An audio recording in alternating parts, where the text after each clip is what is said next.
Well, I love your sweater, I gotta say. Thank you. My Kuji sweater. Yeah, I got this a few years ago.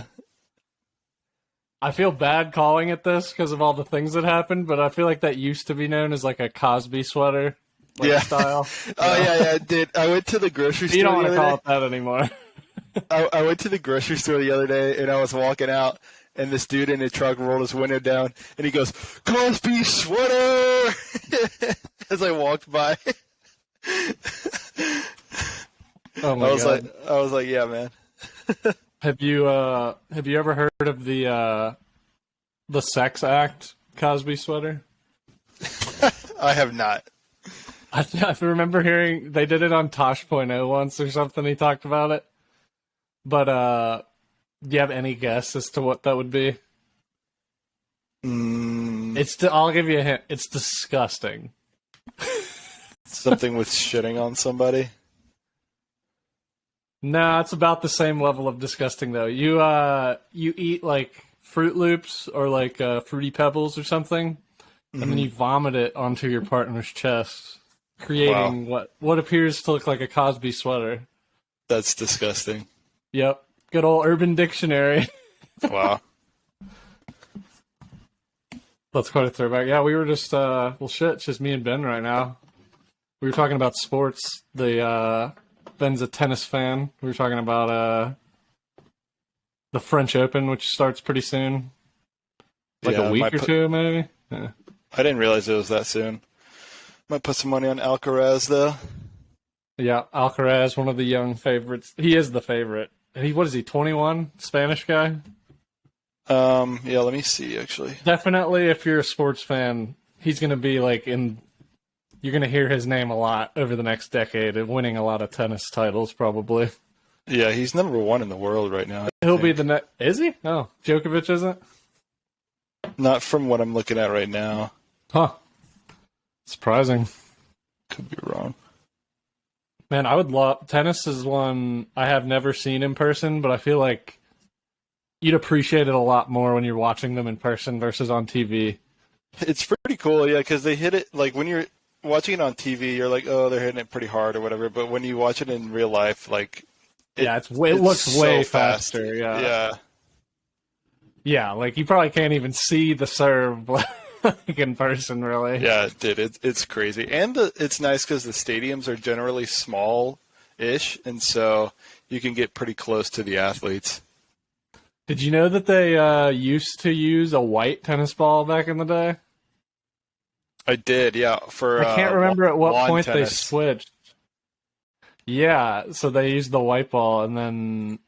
Yeah, I don't know why. It was because they could see the yellow ball better on TV, I think, was why they switched to yellow. Yeah, I'm pretty sure that's right, yeah. I don't know when that happened, but yeah. I don't know either. I want to say like the 60s. That's completely a guess, though. Dude, I actually I have a segment I want to start on this show. You'll appreciate it. Since it's wilderness radio, I want to do like a wilderness sports segment and cover like sports that are like real weird out there, like that people probably haven't ever heard about, and like we talked about, or like... Yeah, sure. Or we talked about slam ball a couple episodes ago and how they're bringing that back this summer. Oh yeah, is that video? I think you sent me a video about that. Yeah, dude, slam ball is awesome. The trampolines in front of the nets. Oh yeah, guys just jamming on each other. Yeah, hell yeah. I have I actually have a really, really weird sport that to talk about. We could watch a highlight. Have you ever? It's a fairly new form of fighting. Is it chess boxing? It's not, but that has also kind of been more. They've been doing that a little bit, like online. Like people have been chess boxing. Yeah. No, it's have you ever heard of car jutsu? No. Yeah, car jutsu. So it's car like a vehicle, and then jutsu at the end. Yeah. And so the object of hold on, let me look at the rules here. But you basically, this is what happens. Two guys it was invented in Russia a couple years ago. and it's pretty famous now. There's pretty like a lot of people watch it. But these two guys get into the front seat of a car, and they each sit in a seat. And basically, the rules are like using any means necessary in the car. Like you're supposed to make them submit. So like, I think they both start with their seatbelts on. So like, they're both like trying to like wrestle each other to get their seatbelt off, and then like use like this. You can use like the steering wheel to get momentum. All kinds of shit. Right. But yeah, let's see. I got some highlights pulled up of the Car Jitsu Championship Russia versus USA from 3 weeks ago. Oh, this is real. This is very real.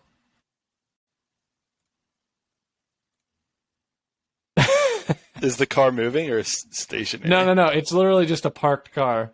Oh, okay. I think they're going to explain the rules here at the beginning. Oh, man. Stupid ads.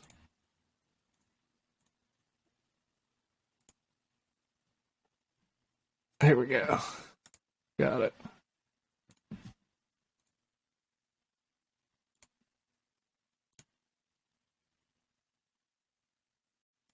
All right. Here we go. Here's Car Jitsu. Well, good luck. All right, let's get it on. Let's go. The competitors begin seated with safety belts fastened. When the match starts, they unbuckle and engage, using any part of the vehicle to their advantage. Points may be awarded during the match, but have no bearing on the outcome. It takes a submission to win the round at Car Jitsu Championship. If the bout is even after 2 rounds, we go to a 3rd round and possibly sudden death to decide a winner. They both start seated in the car. They have to they unbuckle themselves, and then using anything in the car, they're allowed to try to make their opponent submit. That's crazy. So let's see how this goes. This is like Russia. I think this is like the Russian guy might be the guy who created the sport here.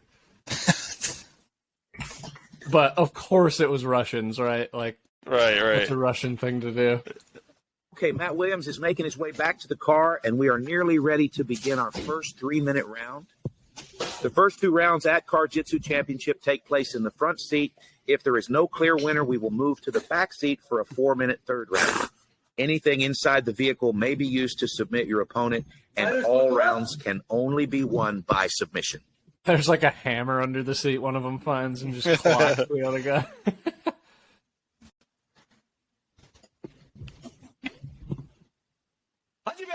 Round 1. Immediately, Vic McKeeve reaches over and blocks the seatbelt of Matt Williams. Matt is now still wrapped in his seatbelt. It's wrapped around his left arm.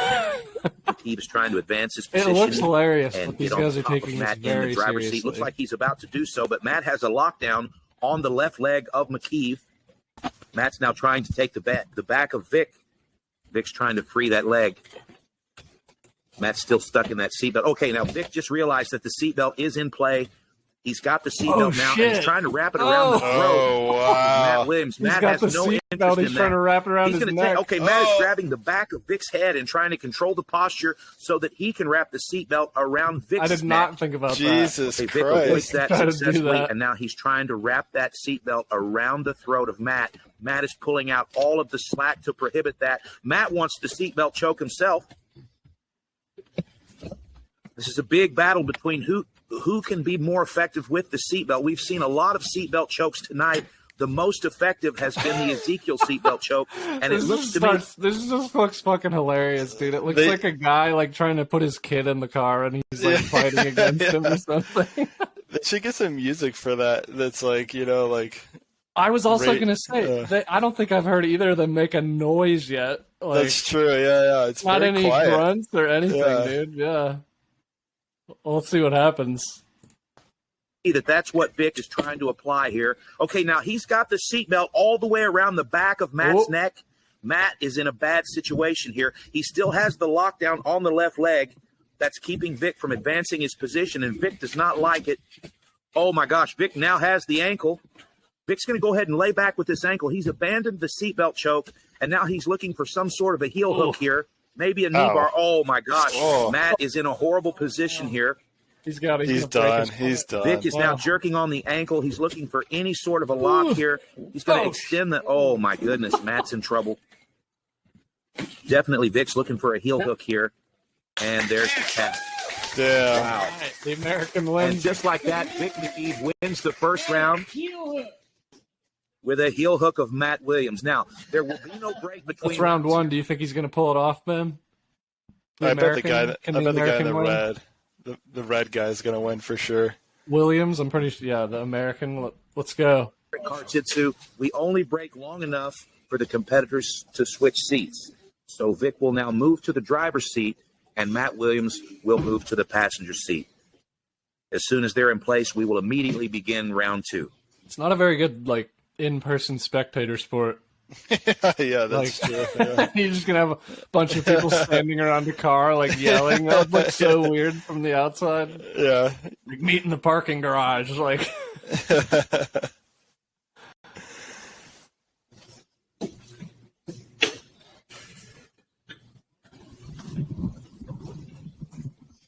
Maybe driver's seat is worse because of the steering wheel.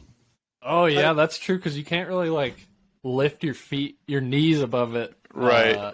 Get over into the other seat as easily. That's a good point. The other people can grab across and pull themselves towards you. It's better leverage. Yeah, that's true. Yeah, I'll be interested to see if the white guy gets the upper hand here, like Red did last time.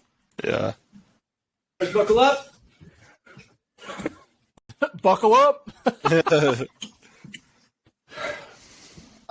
And we're off, round two. And Vic again grabs the seatbelt, keeps Matt from getting out. Matt is now stuck in the seatbelt. It's under his right arm. Vic's in a front headlock, but he's making his way over into the passenger seat. He's fighting that headlock.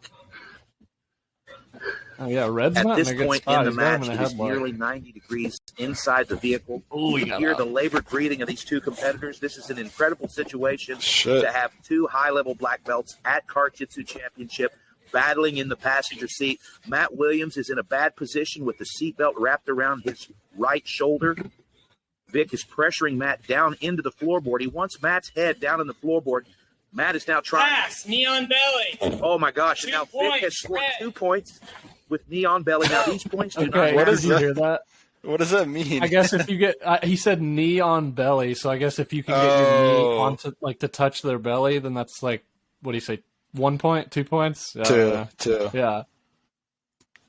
During the match, the points only matter with the season's leaderboard. At the end of the season, the grappler with the most points will face the grappler with the most submissions to see who will be champion.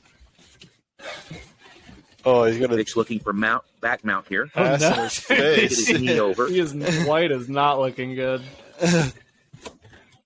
Now it looks like Vic has successfully shoved Matt Williams' head down into the passenger side Oh my floorboard. God. Matt's in another tough position here. Both of his legs are exposed, and also his right arm is exposed. It looks like Vic is looking for an arm lock here, but it's not necessarily in a good position for him to finish. Vic's still looking There's to no way swing that White knee pulls over this and, off. and No keep way. Mount. That'd be Very, crazy. very difficult. You can see how sweaty these competitors are. The windows are starting to fog inside the car. Vic's going to go ahead and use the steering wheel to assist himself. Still has the arm lock. He just turns the Hasn't car on quite and stepped blasts the over heat enough in to his get out. face or something. We haven't seen Matt Williams for a few moments. He's down inside the floorboard. Sweat Dude. pouring from Vic McKeeve. There's no way he's getting out of that. There's no Oh, way. my gosh. Very good defense, Matt Williams. Matt has now successfully defended every attempt in round two.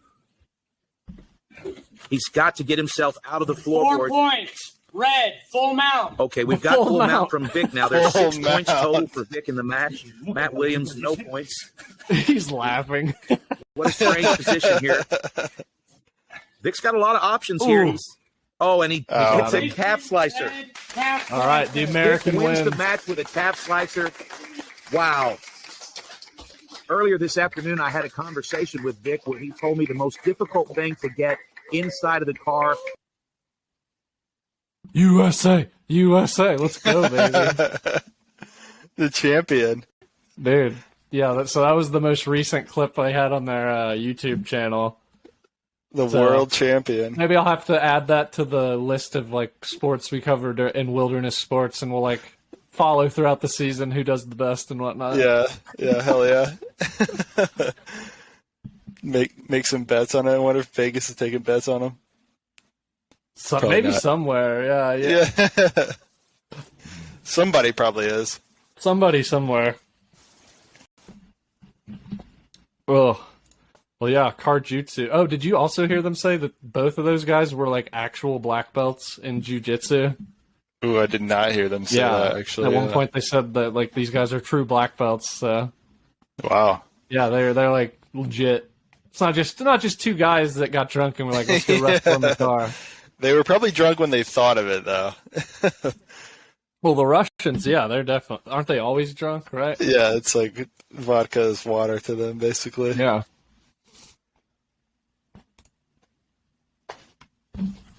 Well, hell yeah, Jitsu. We'll have to keep tabs on that one.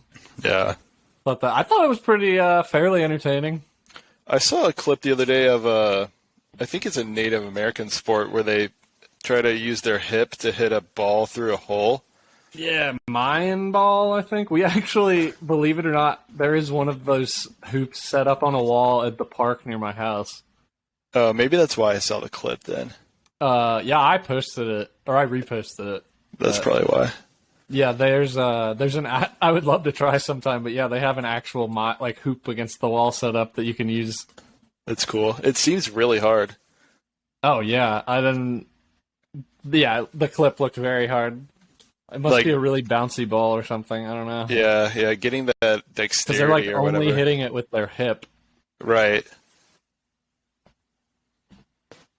Yeah, that kind of made it honestly look like not as fun to me that they were only hitting it with their hip. I was like, I don't think it would be fun either. Why not kick it or something? Yeah, like at least add that. I remember reading in school, there was some Native American sport where like it was really intense, and like if you lost, like you got killed because of it. I know they played lacrosse. Is like a big Native American sport, but I don't think that was it. I might be making that up. There's a professional lacrosse team that started playing in Vegas this year. That's cool. Yeah, it's owned by Wayne Gretzky, the hockey player. Wow, that's fucking random. Yeah. You should go to a game. Yeah, I probably will sometime. I told you I'm going to U.S. versus Mexico in June, right? Oh yeah, dude, that's sick. It's gonna be awesome. Yeah. Yeah, I'm so stoked for that. And it's like an important game too, so like they should have all the best players playing. Yeah, what was that, CONCACAF semifinal or something? Or final? The Nations League semifinals, yeah. And they the ticket was like it was like $50, and I get Canada and Panama play at 4:00 in the afternoon, and then the U.S. Mexico game is after that, and you can go to both games with the same ticket. Oh, nice! Hell yeah! That's pretty sick. Yeah, that's how the Final Four was. Highly anticipating that it's going to be a majority Mexico crowd in Las Vegas. Yeah, probably. Yeah, we're pretty close to Mexico here. Right. Yeah, it's probably only a couple-hour drive to the border, right? Yeah. Yeah, and also it'll be my first time at that stadium too, so that'll be cool. It's like one of the newer stadiums in America. Nice. Super Bowl will be there next year. Oh, really? That's sick. Yep. Let's go Bengals, dude. Of all the years, please, let's make it this year. I'll be here. Yeah. I know. You might want to consider going if they do actually make it. Maybe. I would not. I would bet money that the Super Bowl in Las Vegas is going to be the most expensive Super Bowl tickets ever. Like, yeah, and they're already minimum like $5,000 each. Yeah, and like honestly, knowing they're that expensive, like I don't have a problem just going out and like being in a cool atmosphere when I watch it and stuff too. Like, right? Yeah. Yeah, it never really seems like at the Super Bowl either. It's like diehard fans from both teams filling up the stadium. Like it's a lot of like, you know, just wealthy people or right, famous people, stuff like that. Yeah. Yeah, it might honestly be better to just watch it at a bar or something just for the atmosphere, because if you go there and you're like in the top row, like it might not be as fun, you know? Somebody who has been to that stadium said that it's super loud if you're in like the very top of the stadium because it's a dome. So like all the sound just like collects up there and it's really loud. Yeah. Might be kind of cool. I mean, I'm sure going to the Super Bowl would be awesome, but Oh, that would be Super you get- Bowl, one of the top sporting events in the world. if you get to a bar pretty close, then that should be also pretty fucking cool. Oh yeah, the city will be packed with What if the people whoever's in it. What if the Raiders make it to the Super Bowl? That would be crazy, but I doubt it. They sucked this year. Yeah. Derek Garbage. That's pretty good. Yeah, I might try to like do the fantasy football again, but do it a little earlier than like a week before the season next time. Yeah. Yeah, but I it's was kind of also tricky saying fantasy basketball would be fun too if I can get the people for it. I would do fantasy basketball. I think I did that one year. Was that with you when we did that? Yeah. Yeah, I'm excited. The NFL or the NBA playoffs are starting. I don't really watch the regular season, but I think the playoffs are usually pretty exciting for the NBA. Yeah, Hornets made the playoffs, I think, right? No. I thought they did. I thought they made it. Yeah. No. I knew think they were pretty bad, but I think they were the fourth worst team in the league. well, So let's go Wembanyama. yeah. The who has the who was the worst? The Nuggets, I think, were the worst. No. This year? Yeah. No, the it was Nuggets were the best team in the West this year. I'm all over the place. Who was really bad? The Pistons were one of the worst teams. The Magic were one of the worst teams, I think. The Spurs were one of the worst teams. Yeah.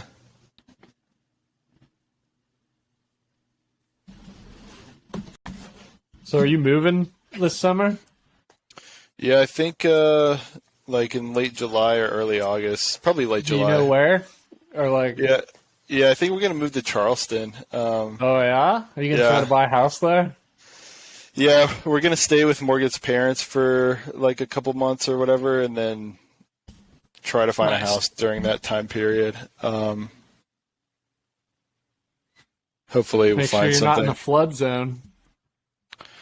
Yeah, I don't think we're gonna be able to afford anything too close to the water. So, Dude, Charleston is crazy expensive. yeah. Yeah. That's Yeah, probably it's like- more expensive than Austin, honestly, where you're going from.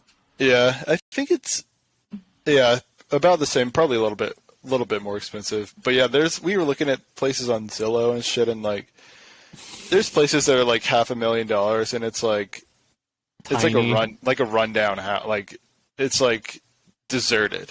Like Yeah, it's ridiculous. Yeah. Hopefully, the housing market's been cooling down a little. It needs to keep cooling down, but I feel like you just have so many like companies or like groups of people that have banded together to buy any house that's available now that like yeah, there's always going to be buyers for most houses. Like there's just going to be if an individual family isn't going to buy it, then some company that wants to rent it out will. Like there's one company, I think they're called BlackRock I've known that. Yeah, Real Estate. Yeah, they've purchased like They own something so much crazy, stuff. like almost a majority of the new dude, houses. I think that like people that like solely make a profit off of being landlords is like I think it's one of the scummiest like professions there is. Like, I know. It's so easy. and not though. that there are some good landlords and people that like aren't trying to rip you off, but like there's people that'll like they charge more than their mortgage because they expect their mortgage to get paid and to make a profit every month, and it's like, dude, that's fucked up. Like, Yeah, it really kind of fucks up the whole like economic system. I feel like just greedy people.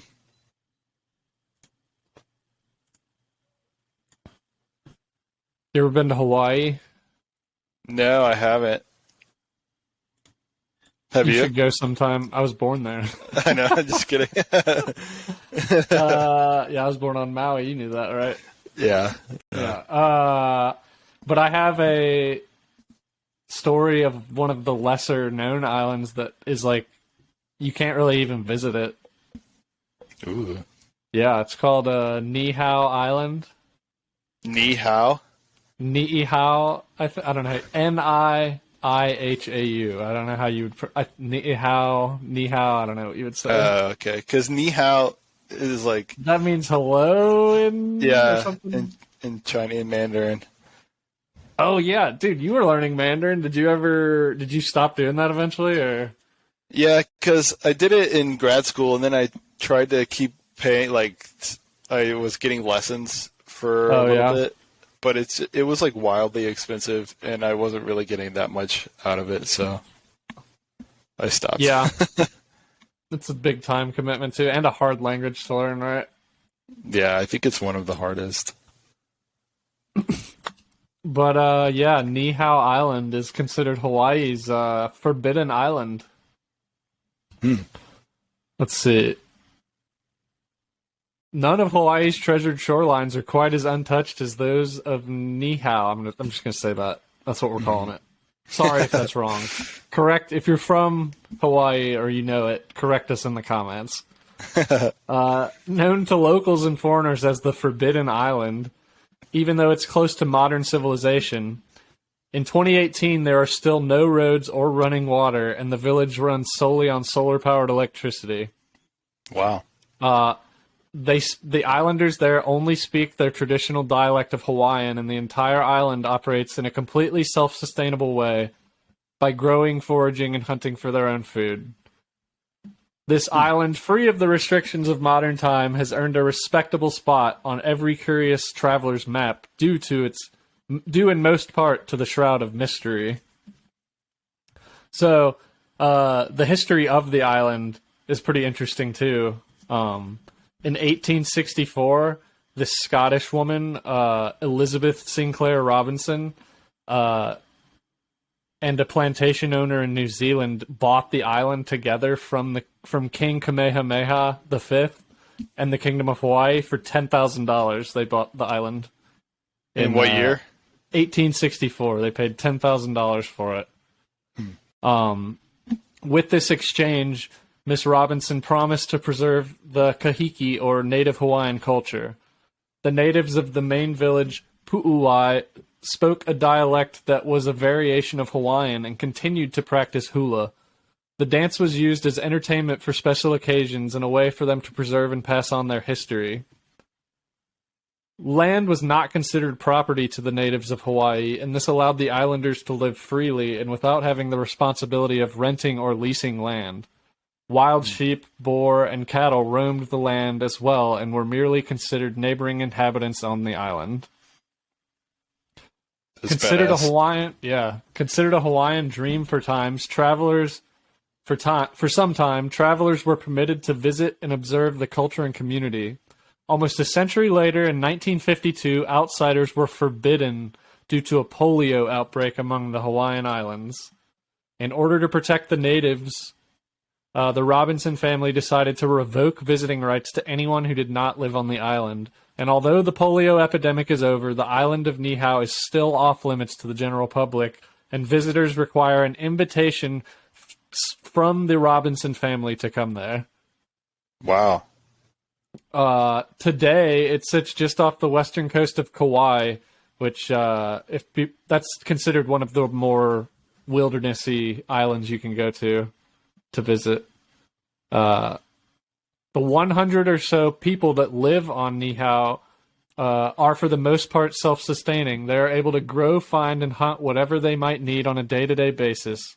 But living in a very arid climate, the people of Niihau still rely on resources from Kauai to survive. To make money from the outside world, locals rely heavily on tiny Niihauan shells that are scattered along the beaches of this small island.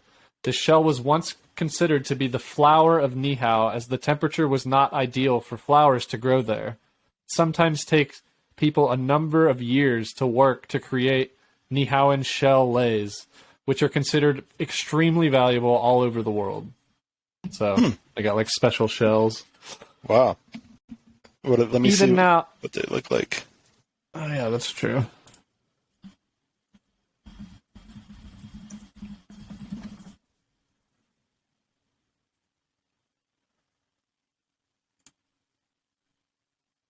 Looks kind of like a vertebrae almost. Yeah, like a snake skeleton or something. Yeah. Interesting. Let's see. Even now, today, the Robinson family continues to support and provide for the Niihauans by facilitating trade for their goods. Perhaps it's in their blood. The family holds steadfast to their ancestors' promise by not only preserving the culture and traditions of native Hawaiian people, but also by making a large effort to protect the endangered plants, flora, and fauna that are native to the islands of Hawaii. The family also continues to commit to the preservation and cultivation of the life and culture of not only Niihau, but the rest of Hawaii as well. So today, though the population is able to preserve their traditional culture, interest from travelers has put the island in the spotlight. Aside from a rare and sought-after personal invitation from the Robinson family, the island is off-limits to outsiders. Many tours are available from Kauai that take visitors close enough to the island itself with options of boating and snorkeling in the waters around it. But underestimating the immense intrigue, but understanding the immense intrigue by the outside world, the Robinson family allows visitors a small taste of Niihauan life. The family provides helicopter tours of the island, landing on Nanina Bay away from the village of Pu'uwai. They also offer hunting safaris to the more adventurous travelers that are interested in experiencing something very traditionally Hawaiian. That's pretty cool. That'll be interesting to do a hunting trip on that island. Yeah, that's crazy. But there's also one other cool story when I was reading about this place that I dug up. That so you've heard about Pearl Harbor. You remember that, right? Mm-hmm. That was in Hawaii. It was attacked, Pearl Harbor. Right. But there's a story about a Japanese war pilot that crash landed on Niihau during the Pearl Harbor attack, and it's really interesting. Wow. So during the December 7th, 1941 attack on Pearl Harbor, Japanese pilots were given instructions that if they were in trouble to fly 30 minutes to Niihau, a small island off Kauai they thought was uninhabited, and wait for a submarine to pick them up at night.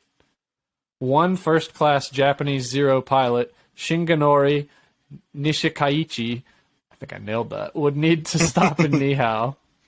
The island of Niihau, however, was not uninhabited.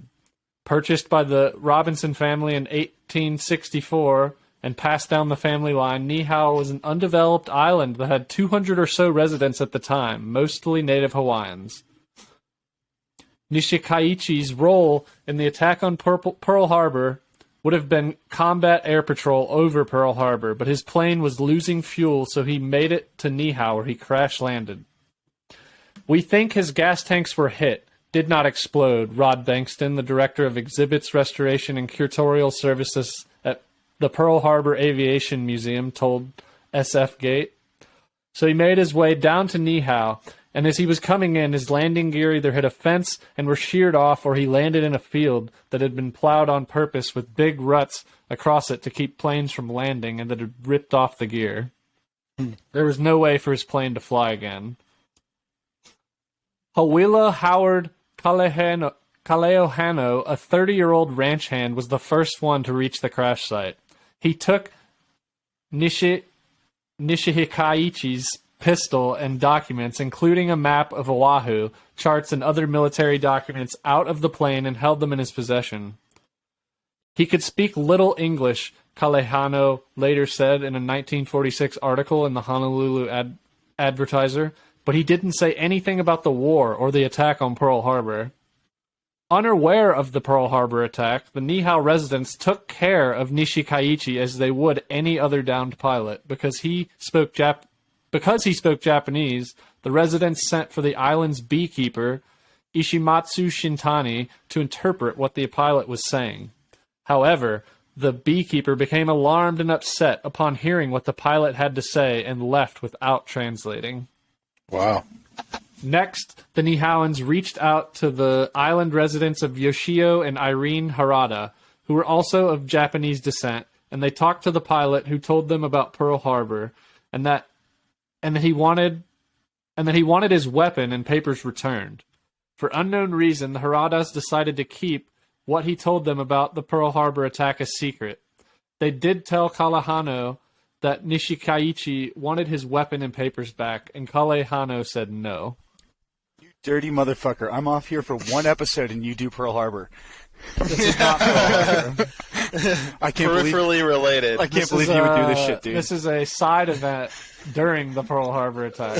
I can't believe you would cover Pearl Harbor, dude. That's my beat.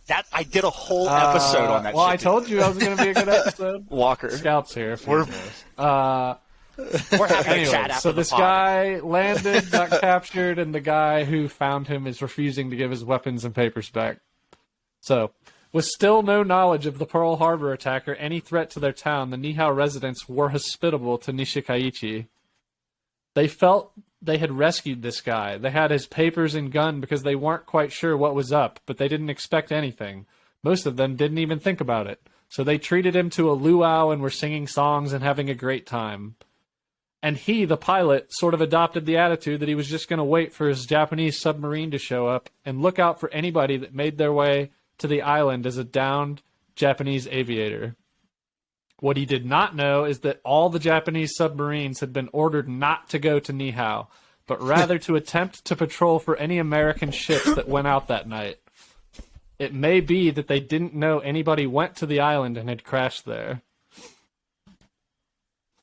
News finally came later that night through a battery-operated radio that Pearl Harbor had been attacked, and the Niihau residents realized that they had an enemy fighter pilot in their village. And they immediately beat him to death. The residents were unsure what to do. The owner of the island, Alamar Robinson, was on Kauai, and there was no way to contact him. In the end, the residents held Nishikaichi under house arrest at the Haradas and placed a guard outside. Even so, Nishikaichi found a way to sneak back to his plane and set it on fire in an attempt to destroy it so it could be of no use to the U.S. government. His orders were to destroy his plane and his documents, which he failed to maintain should he be captured. Between Monday, December 8th and Wednesday, December 10th, days after the Pearl Harbor attack, Nishikaichi talked a lot with the Haradas and convinced them to help him. Shintani, the beekeeper, was also brought back in to ask Kalehano once more if Nishikaichi could get his papers and weapon back. Again, he said no. Nishikaichi and the Haradas knew that negotiating with Kalehano was not going to work, so Yoshio Harada snuck in and stole the pistol back, as well as a resident shotgun.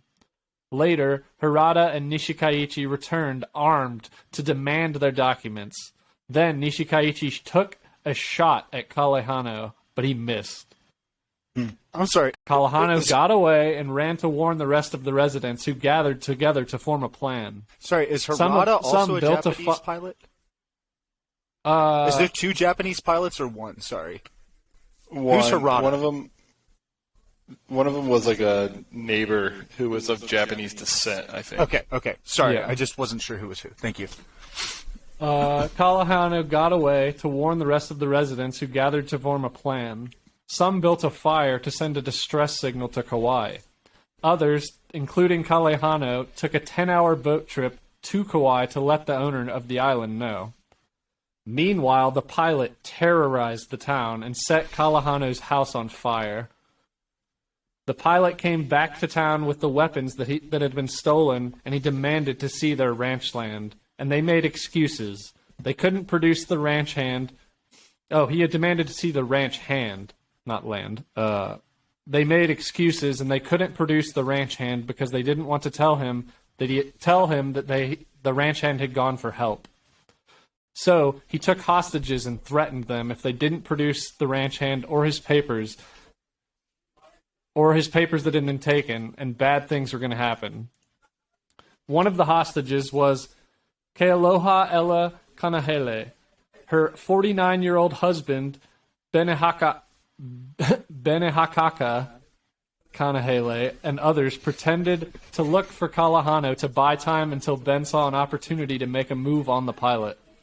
The pilot was faster, though, and pulled his pistol out and shot Ben, the Hawaiian Islander, 3 times, but this didn't stop him. It just made him mad.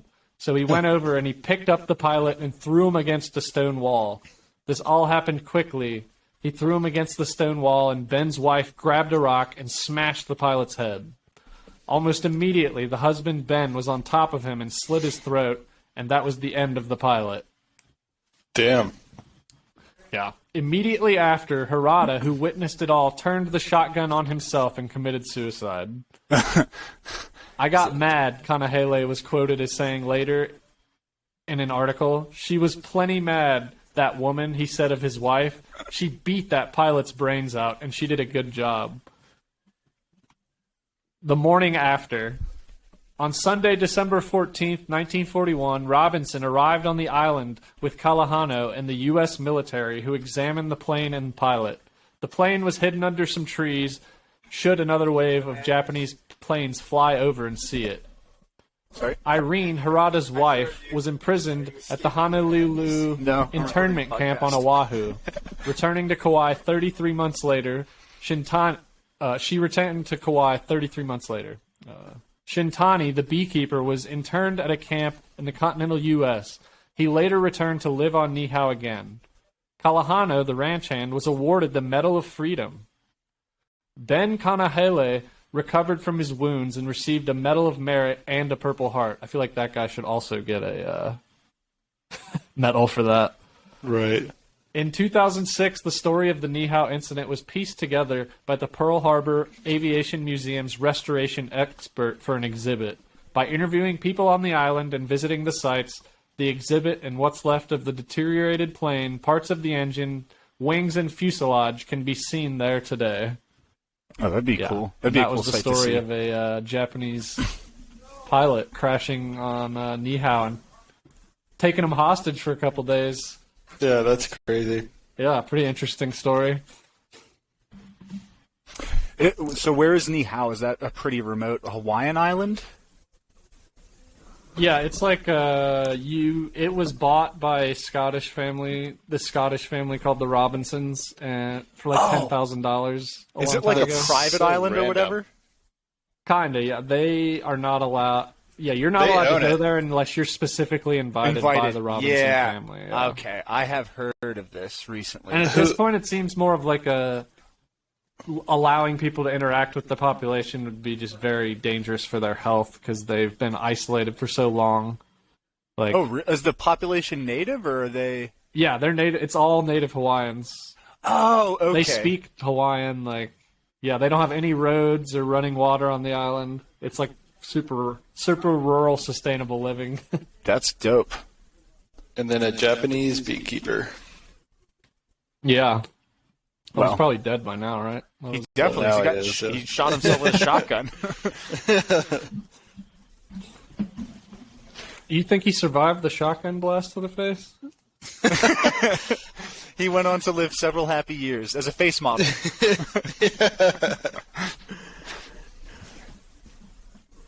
Damn, the Niihauans don't fuck around. Dude, you missed, we talked about, I was telling Ben I want to start a segment called Wilderness Sports, where I look into sports that are like real obscure and nobody's ever heard of them and like just cover them a little bit. Fuck yeah. Dude, you need and so we watched a highlight clip of a sport called Jitsu earlier. Fuck yeah, that sounds sick. Where it's like, yeah, two guys sit, up. They sit in the front seat of the car. They start buckled, and then they say go, and they unbuckle, and you have to try to make your opponent submit by any means necessary. That's wild, dude. Yeah, Honestly, it was pretty interesting. I would actually say that's probably a very good martial arts training thing to do. Oh, the guys we watched, they said they were actual like black belts in jiu-jitsu, the guys we were watching do it. Well, also, just being attacked in your car is one of the most difficult places you can be attacked, you know? But, right. Yeah. Small confines, yeah. It was invented by the Russians. I believe it. Again, yeah. Yeah. But we watched a U.S. guy beat a Russian guy, so USA, let's go. USA, let's go. Dude, we got to cover chess boxing at some point. That is a sport I still want to do that. I would do I that. gave Ben a guess. Ben, let's do it, dude. Let's fucking do it, Ben. Yeah. Chess boxing, yeah. Hey. Dude, I want to play FPS chess. What's that? I think First-person shooter chess? That sounds sick. I've never actually played it. How does that work? Like, if your pawn takes a pawn, it breaks into a cutscene of, so you don't actually take it unless you win the shootout? Unless you get...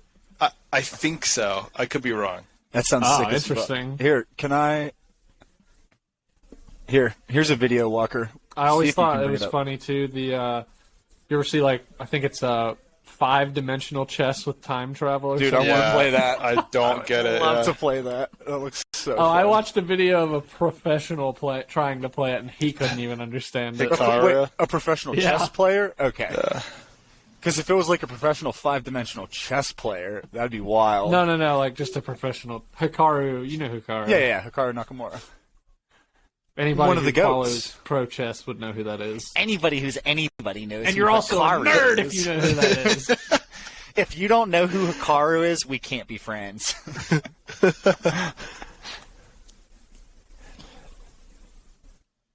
Did Rod The World show Chess up? Championship. Did you guys? No, he didn't. The Proj. Is it going on right now? Is what? Yeah, the World Chess Championship's happening right now. Oh, shit. Oh, really? Who's in it? Ding Liren, from China, I think, and Jan Nepomniachtchi. Jan Tied at Nepomniachtchi? 2-2. That's a sick name. Nepo? Is that the Nepo, guy? yeah. Yeah, I've heard of him. I have not heard of the other guy. Yeah, Is this for the Carlson championship game? Carlson said he wasn't going to compete this year, but otherwise he would be in it. He's done, isn't he? He said he's No. I thought he said that not he's done until there's a challenge that can actually stand against him or something. He's done from the World Championship. But he still has a goal of being the first chess player to ever reach, 3,000? Oh, Something really? like that. No, what's Yeah. he at, 2,800 No, though? like He's close, huh? I don't know, but that's like basically his goal is to reach a chess rating that nobody's ever gotten to at this point. I mean, he already has. He has the record high. Yes, but like, I guess it's like, I don't know. I think he's high. I think his highest it says is 2853, and I mean, I think he wants to hit like 2,900 specifically or something like that. Like, Yeah. I see 2861 for him. That's wild. Damn, yeah, dude, 2853. That's basically an idiot. I can't fucking get above dare I? 1,000, dude. Oh, I know. I get above 1,000 and I get my ass knocked down. I start getting into the 850s, and then like I get knocked down real quick. It's brutal. Chess is hard, dude. Yeah. Yeah, FPS chess. Dude, whatever happened? I guess nothing else ever happened with the cheating scandal back in the, Yeah. The vibrating the thing. fall. Yeah, Yeah, I never heard about that again. Anal beads. Yeah, Did vibrating. you guys, Walker? I think you read it. Did you guys ever read that? I penned a script of a little short sketch based on that premise. I started reading that the other day, actually. Really? It's very bad. Yeah. I'm not terribly proud of it. I feel like I told you. I think it's just a skit that needs a lot of physical comedy from the actors that you can't really. Oh like, yeah. You write can't, in as much. Yeah. There's a lot of sit and stares and yeah. blah blah blah.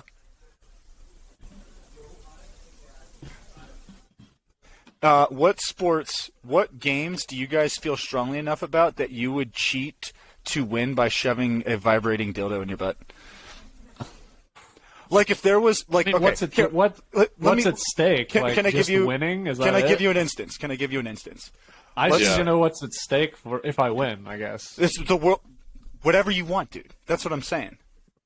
Say, then yeah, I okay. would definitely cheat if it's whatever I want. What game? Yeah, like say you win the World Cup of soccer, but lo and behold, to get your foot to kick just the right way, like you got to have a dildo in your booty.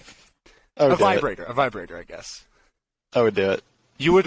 What would you win though? The World Cup. Of soccer. Oh yeah. I would say. I mean, it would be worth it for the World Cup of soccer. We'll take Not like the $100 Super billion Bowl? dollars. What would you win to get $100 billion? You gotta cheat at a sport to get this.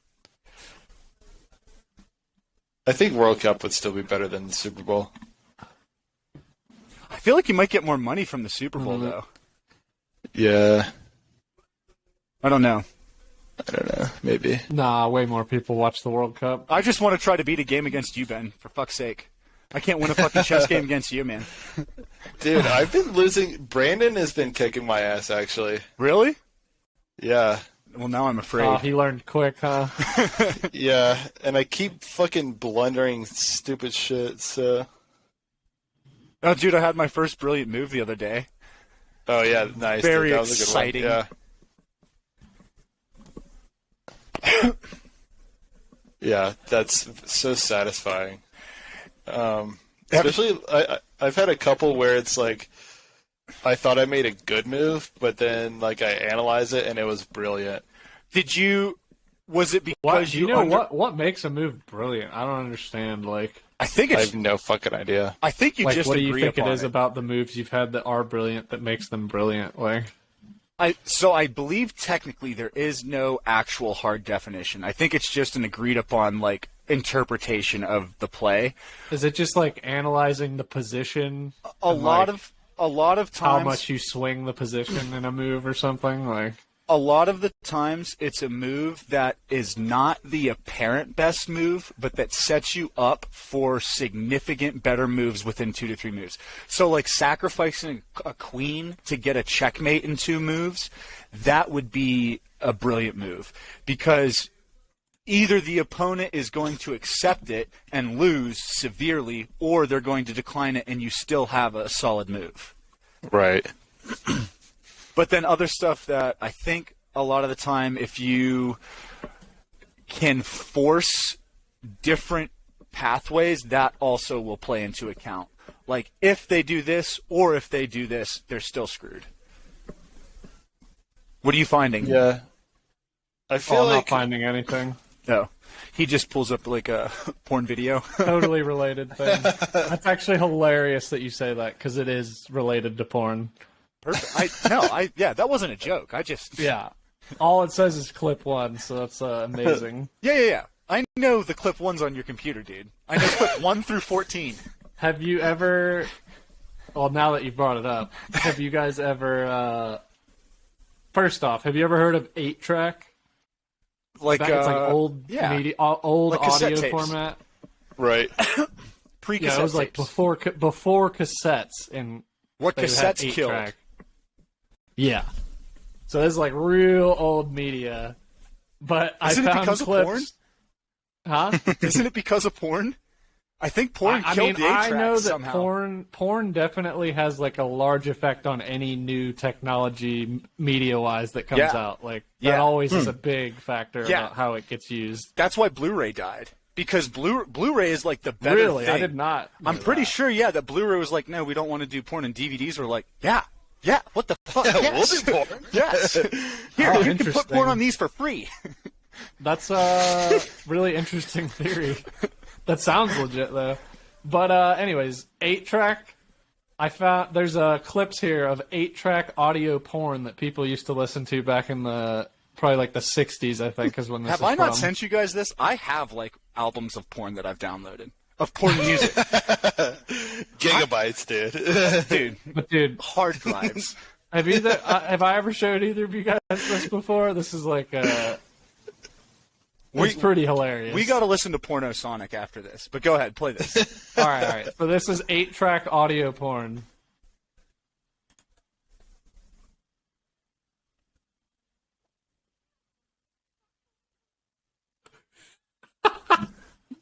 Can you turn it up a little bit? I can't really hear it. Yeah. It just sounds like a really low humming to me. Oh, I hope it comes up well. Let's see.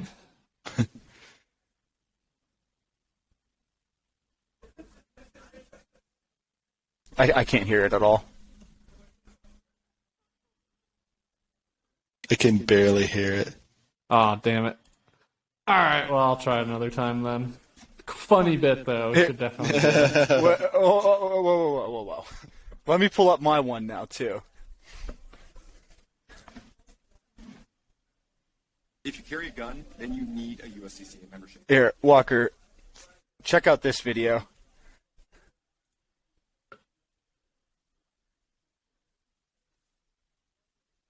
Hi, this is Ron Jeremy.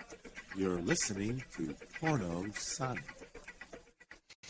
Is that Ron Jeremy? Yeah, can you guys hear that? I did hear that, yeah. Oh, sweet. I'm I'll just pulling play it up.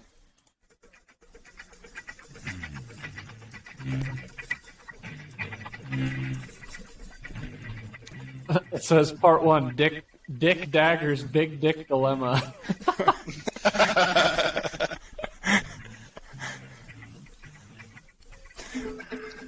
Oh, it's just music, huh? Well, so if you fast forward it to other songs, there's skits too.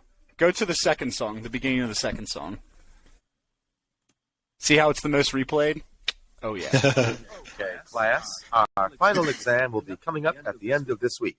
The test will be comprised of 20% written, 30% oral, and 50% anal. Any questions? Professor, Yes, dear. will there be any extra credit? I am so glad you asked. Oh, yeah. All right, play the next intro, dude. We got to play a couple of them. They're great. That's pretty funny. I always think these are funny because it's like, are they trying to be sexy? Because I just think it's funny. Like, I don't know how you could jerk off to this. I think this is actually like a pastiche or like an homage to porno from the 70s. But that being said, you can definitely go find live actual music.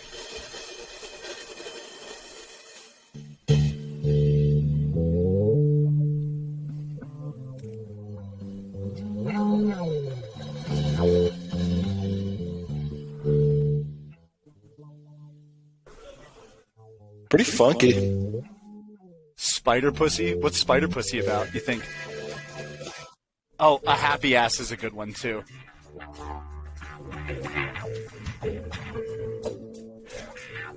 I swear there's one where he says, A relaxed ass is a happy ass. If it's a tight and Relaxed unrelaxed ass, it's an unhappy ass. Oh, yeah. It's almost like it reminds me of like how DJs will put anything as the beat before the beat drops. Oh, dude, I'm definitely That would be gonna use actually that. Dude, how sick is Sad that? ass is a happy ass. Definitely gonna steal that. Oh, dude, You're there's so welcome. many good ones. You're like, welcome. I always thought it'd be hilarious if somebody put in the like life alert, like "Help! I've fallen and I can't get up."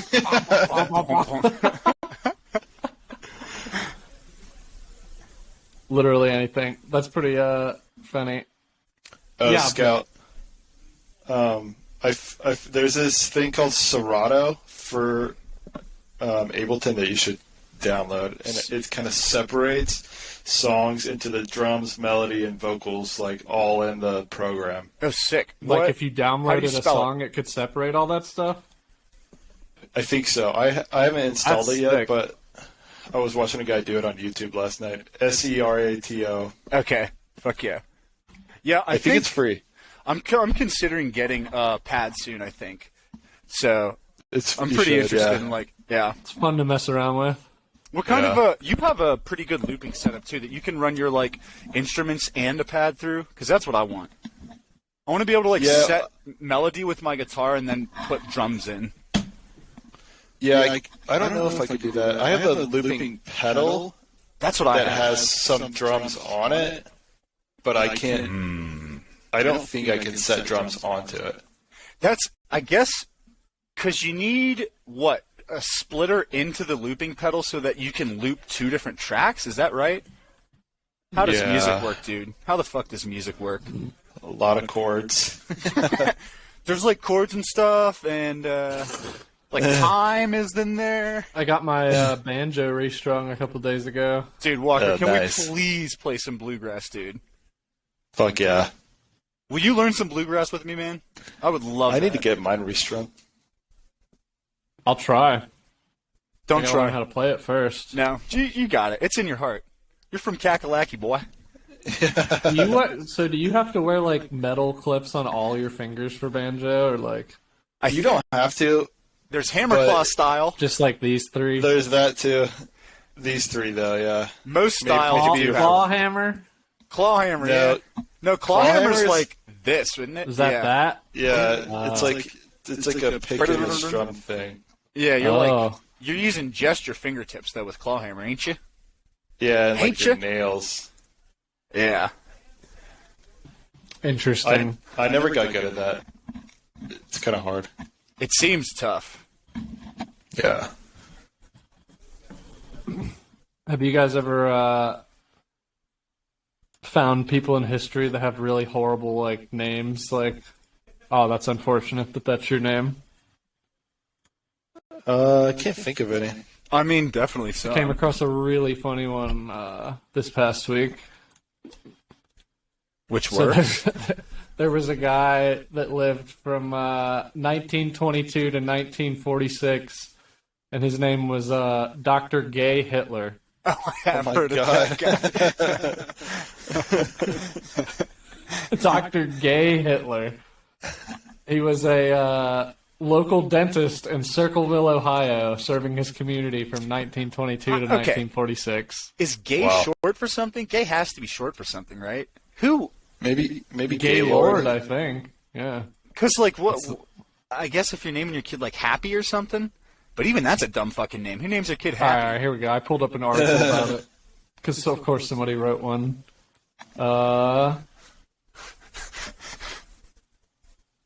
Let's see. Dude, this guy got targeted by probably a lot of slaves. So George Hitler, I think the dad was born May 1763, and he married Susanna Gay in Pennsylvania. They had 4 children: John, so it's Catherine, a last Jacob, name. and George. They had 7 more children after coming here. What? Well, it sounds like they were coming everywhere. Hey.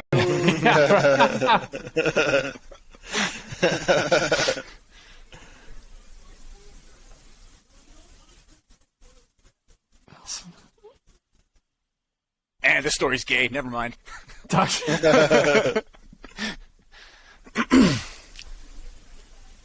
It's not a very well written article. It's mostly just like bullet points. Can I share how much I fucking hate that? When you're like, oh, I got this great story. Let me pull it up on the pod, but you haven't fully vetted it. So you you get like 10 sentences in, on and then live streams. They just look shit up live. It's just like some guy looking up dictionary words. Yeah, we'll have to do a live stream soon. You think we'd get viewers? I don't know. We have 25 subscribers on YouTube now. Okay, this is like the 3rd week in a row we've had 25. Did we tap out? No, I Are we told you maxed that out? like 4 days ago, so no. You know how impatient I am. I want fame now! I want to be famous! Where's my red carpet?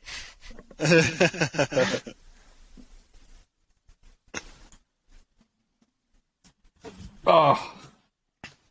Alright. Well, I don't got anything else. That was all my stuff. I had the porn audio 8-track porn clips, but those didn't work out. But they're hilarious. We should definitely listen to them sometime. Oh, dude, yeah, we should.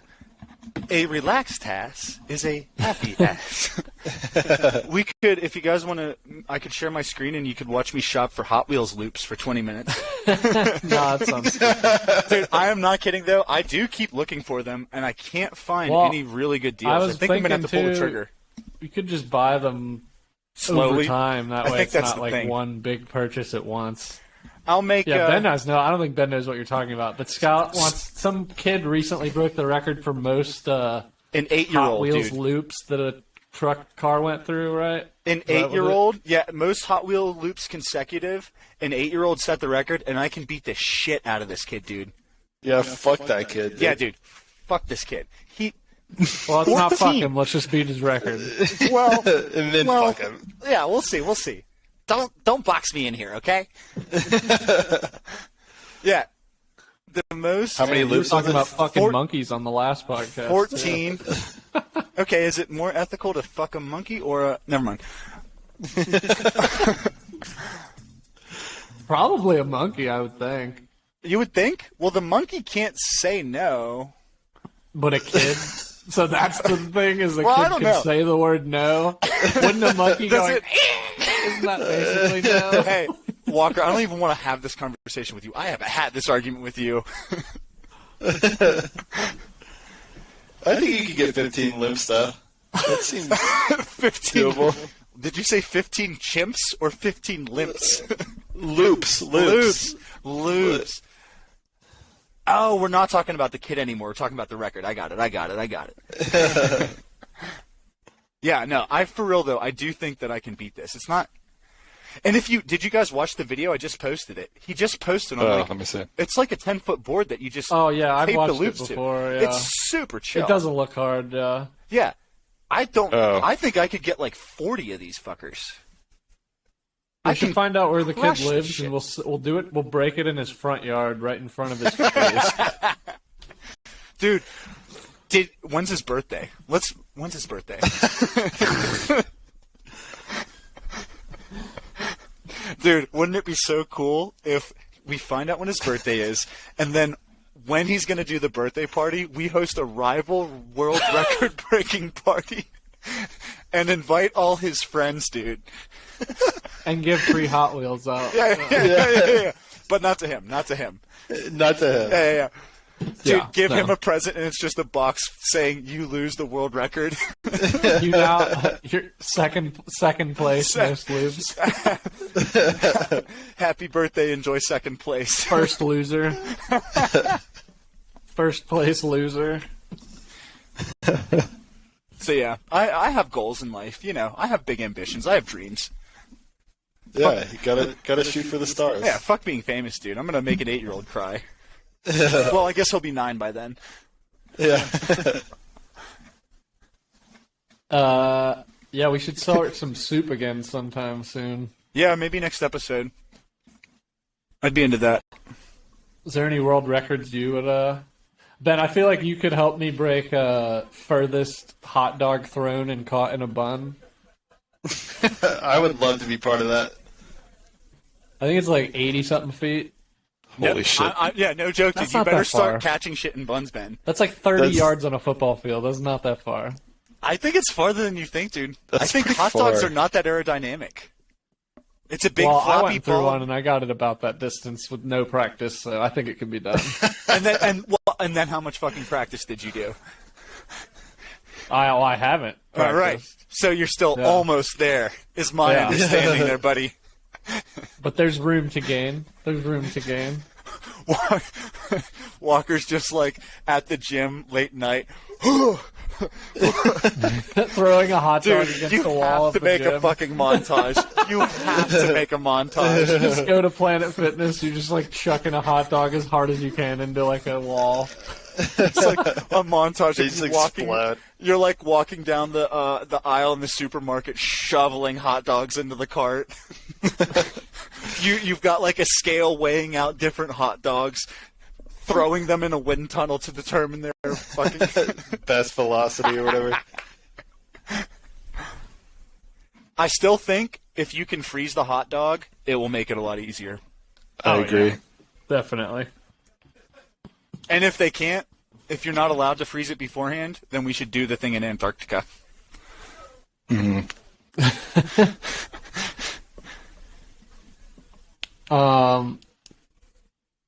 Dude, Ben, I still like really want to get together sometime and do that music weekend. That'd be fun.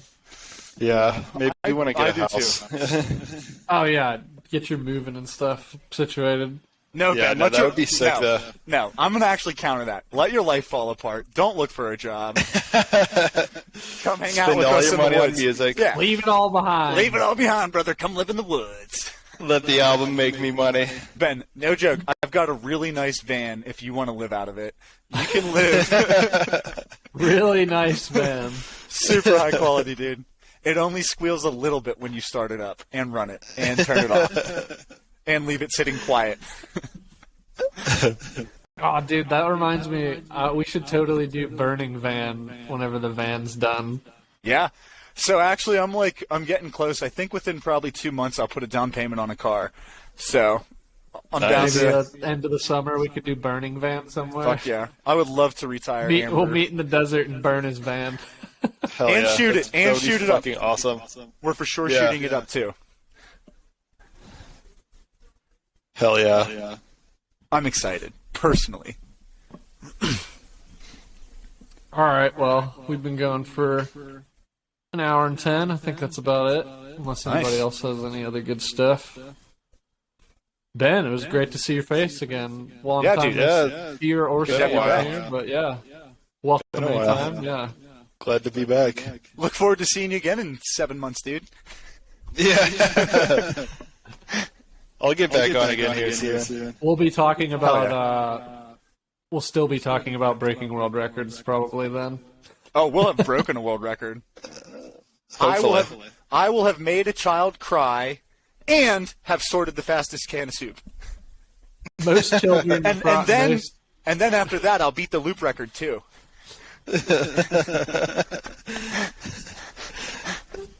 Two All kids right. crying. Well, I guess we'll get to all that stuff another time, but thanks for listening if you're still here at this point. Yeah.